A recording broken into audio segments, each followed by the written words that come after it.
You proved the power of hope. And throughout this process, Michelle and I, we've just been your front men and women. This has been the privilege of my life, and I know I speak for Michelle as well. We look forward to continuing this journey with all of you. And I can't wait to see what you do next. And I promise you I'll be right there with you. A lot of people reflecting today on the differences between the outgoing president and the new president. Certainly, you could see the stark contrast in the inauguration speech. While Obama appeared to stand for global unity and cooperation in his speeches, Trump's message has been clear: America first, no matter what. Every decision on trade, on taxes, on immigration, on foreign affairs will be made to benefit American workers and American families. We must protect our borders from the ravages of other countries making our products, stealing our companies, and destroying our jobs.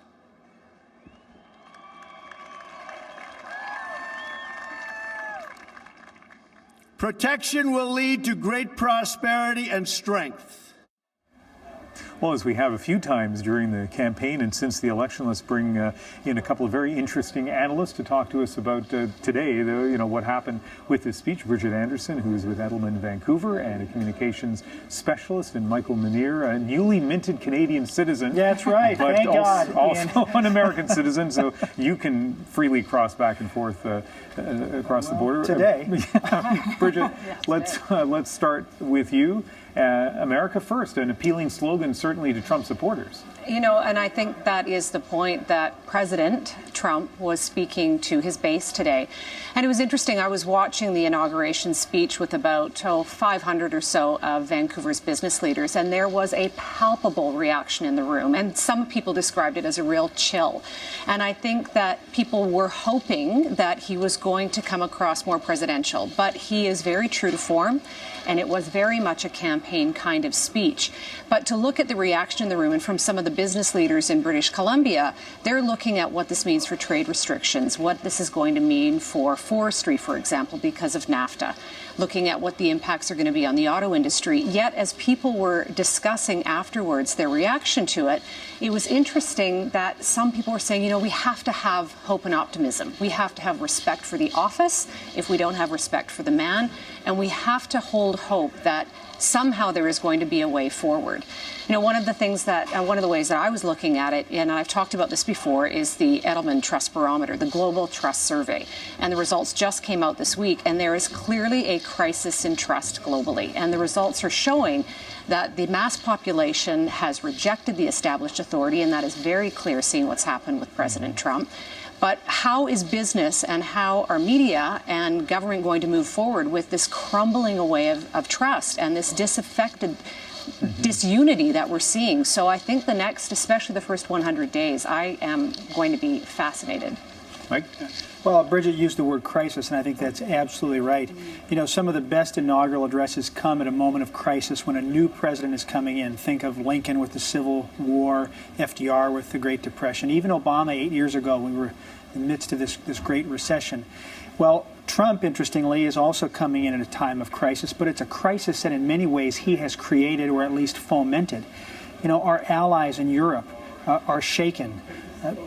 People that want to come to the United States to have a new opportunity, it's always been an open country, they're concerned.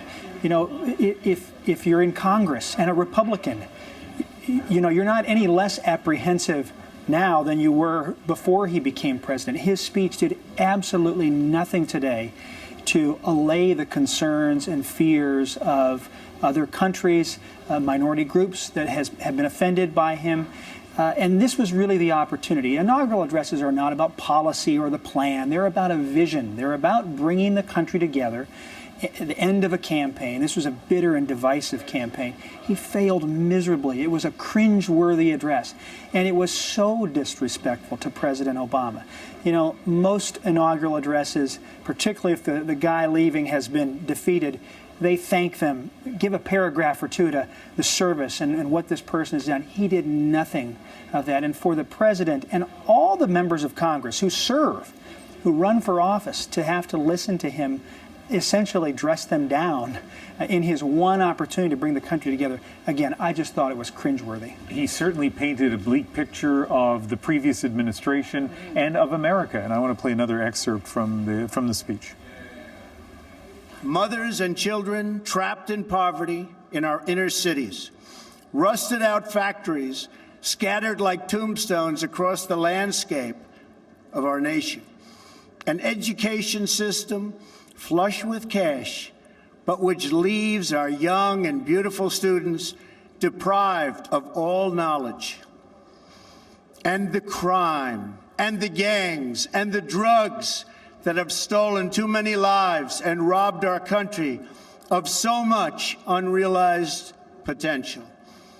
This American carnage stops right here and stops right now. Two things I'm struck by, Bridget. First of all, just how bleak a view of America he presents, and also this promise that, for example, gang violence, he's going to fix. So, and that's what struck me as well. So very caustic, very dark kind of speech. But let's go back 8 years and think about the expectations there were on President Obama. Well, a very different president, clearly, but the expectations are being set that he's going to clean up crime, he's going to make this a strong economy, and that America is going to be first. So it'll be very interesting to watch his base if he's not able to deliver. And the kind of violence he's talking about in the streets of Chicago, it is not going to be fixed in 2 years or 4 years or probably even in 8 years. So he has set very high expectations, and I think that the honeymoon period, as it always happens, will erode over time. And in the next few months, I think some of his base are going to be looking at him and going, well, what have you done? So I think that's going to be a very interesting part to watch, because there is only so much an administration and in 4 years they can do, because in about 2 or 3 years they're turning back looking at re-election time. So the clock is ticking now. Mike? Well, there was almost a dictatorial tone to this speech. It was a very angry and strident speech. You know, the President of the United States cannot do, very little can the President do on his own. He has to work with Congress.